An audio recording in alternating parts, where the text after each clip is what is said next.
Hello, everyone, and welcome to another episode of Bible Illustrated Hands. Today will be a bit of a miscellaneous episode. First, I will share some of my comments on some of my recent videos. Then, I will answer the question, and finally, we will return to our wonderful Saint Gabriel of Georgia. First of all, some comments. As regards to why I'm not a Roman Catholic videos, a lot of you guys have sent me messages like, "Oh boy, and I'd like to apologize for what the Catholic Church has done to your people," and so on.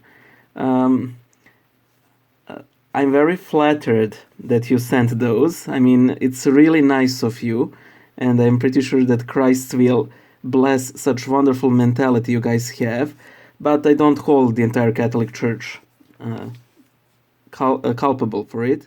I think it is something that needs to be addressed on some official level, but not that individuals bear any sort of burden, guilt, or anything. So it's really nice, but it's not like I'm going around the street and blaming random Catholics. I'm not that kind of person. So the question is from Chris Caffioni. I probably mispronounced that last name, so I apologize in advance. He wanted to know what is my day job. Well, you sure asked a great question, Chris. So, what is my day job? Okay. First of all, I work as an analyst in the Ministry of European Integrations, of Serbian European Integrations, and it is a long story for me to explain what is it exactly that I do. So let's jump right into it. Okay. First of all, European Union has a large corpus of law. It's called Acquis Communautaire, and it contains about 200,000 pages of text. And before any country joins the European Union, all of those texts need to be translated into the language of the respective state. So it is the job of my ministry to see that translation project finished, but the ministry itself does not translate those texts. No, that is done by the outhouse agencies. That is, they're not translated in-house, but it is done by outhouse agencies. So that is the first phase of the translation. You have this directive or regulation of the European Union. The outhouse agency translates it, and people within the ministry read these texts and check whether the translation is good. This is only the first phase, the actual translation. Then comes the next phase, the expert revision. The text is sent to experts from different ministries. For example, if the text deals with agriculture, the text will be sent to someone who works in the Ministry of Agriculture. That person would read the text and mark all the expert terms. It is difficult to define these expert terms. In essence, it is anything that the translator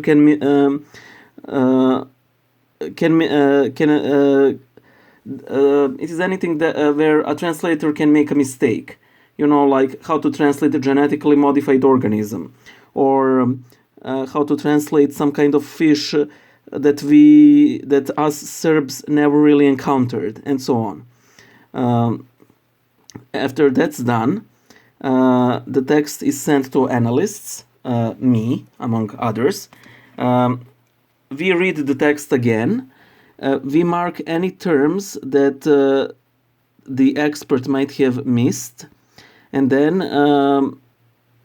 we also place some of our comments if we see some mistakes in how the expert was working, because the experts aren't usually aware how programs that we use work, so it is all natural that they make some mistakes. Then there's a bit of back and forth, and finally all of these terms are important into our database, so that all the future texts will have those terms already translated as they should be. Then the text goes into the legal revision. That is, it ensures that the text sounds like an actual legal text. And finally, it goes into the language revision, where appropriate grammar and syntax and whatever is applied. I like my job. There are two big parts of this. First of all, my coworkers are probably a true gift from God.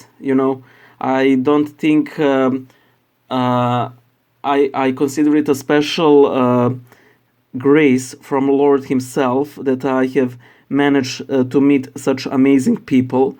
None of them is watching this, so I'm not sucking up. Second, my workplace is really close to my home, like really close. As a friend of mine who works quite far from her home would say, and Boyan, who has to go 5 minutes with a chair to his workplace, and she's right. And again, this is a special grace because it allows me to work on Bible Illustrated as much as I do. However, thank God, my pledges on Patreon and subscribes have been growing considerably after my main channel has gained some popularity. So in very near future, it is very probable, we're talking about a month or two, I will probably quit my day job and devote myself full-time to Bible Illustrated, which would mean daily drawings or 2 drawings per day, which will, and most importantly, how it will affect all of you, more videos on the main channel. I don't plan to make any more to increase the load of videos on this one, but on the main channel I will aim for 2 videos per week. Okay, now let's go to Saint Gabriel.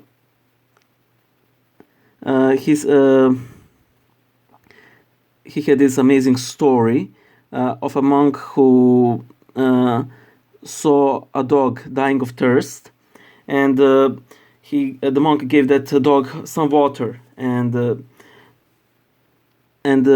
as he did, he heard the heavens open and heard a voice, "He who saves a dog will have many of his sins forgiven."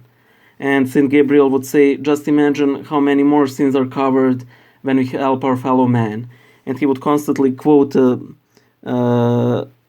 the gospel where the Lord says that not even a single glass of water will go forgotten in the